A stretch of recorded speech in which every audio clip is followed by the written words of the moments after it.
शुजालपुर में विगत कुछ समय से लगातार लगभग पुलिस की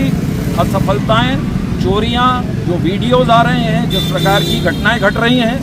सारा शुजालपुर ये महाजनों की बस्ती है, ये एक बहुत बड़ी मंडी है। यहाँ पर जिस प्रकार चोरी की वारदातें हो रही हैं और खुलेआम लोग बाग इतना दुस्साहस कर रहे हैं, इस शहर के मेन चौराहे पर भगवान के मंदिर में आकर के 3 लोग लगातार सरिये से तोड़ने का प्रयास करते हैं और उस दौरान पुलिस का यहाँ पर कोई एक छोटा सा भी कोई सिपाही तक यहाँ पर गश्त में दिखाई नहीं देता। मेरा कहना ये है कि ये घटना जब लोगों से चलते चलते भगवान तक पहुँचती है, शुजालपुर में पुलिस की असफलताओं को लेकर, उनकी निष्क्रियता को लेकर, उनके अप्रभावी होने को लेकर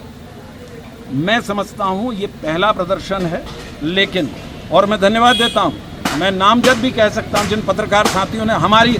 बुराई करी और हमारे को बहुत जोर से डांटा है, हम उनका धन्यवाद देते हैं कि आपने हमको इस बात के लिए जागृत किया। हम लोग और पुलिस चुपचाप खड़ी देखती रही या प्रशासन देखता रहा, तो ये आंदोलन अपना स्वरूप क्या लेगा ये आने वाला समय बताएगा।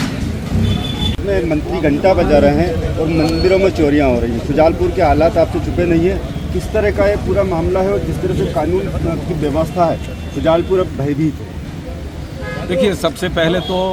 इंदौर में जो 17 लोगों की मृत्यु हुई है गंदा पानी पीने से, दूषित पानी पीने से, तो उस पर हम अपनी संवेदनाएं और अपनी श्रद्धांजलि व्यक्त करते हैं। किसी सरकार के लिए इससे दुर्भाग्य का दिन नहीं हो सकता कि जिस शहर को सारे देश में नंबर 1 कहा गया स्वच्छता के मामले में, वहाँ पर और जहाँ का नगरीय प्रशासन मंत्री भी जहाँ का हो और उन्हीं का विधानसभा क्षेत्र हो, लेकिन वहाँ उन्हीं के क्षेत्र में इस प्रकार 17 लोगों की अकाल मृत्यु होना, इससे बड़ा दुर्भाग्य और इससे बड़ा फेलियर नहीं हो सकता। मध्य प्रदेश में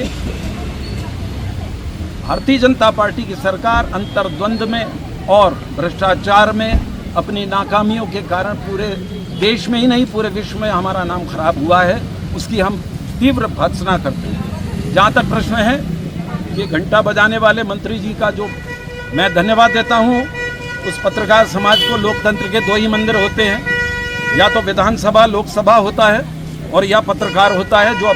सबके आम आदमी की आवाज़ को उठाता है। आम आदमी की आवाज़ पर जब ये बात उठाई गई, लोगों के हित में प्रश्न किए गए, तब प्रदेश के बहुत सीनियर वरिष्ठ मंत्री द्वारा जिस प्रकार की भाषा का इस्तेमाल किया गया, लेकिन साथ में ही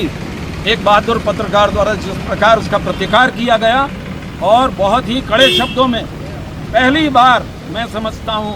पत्रकारिता जगत को उस व्यक्ति की भूरी भूरी प्रशंसा करना चाहिए, उसका सम्मान करना चाहिए। उन्होंने उस पत्रकारिता की रीढ़ को प्रदर्शित किया।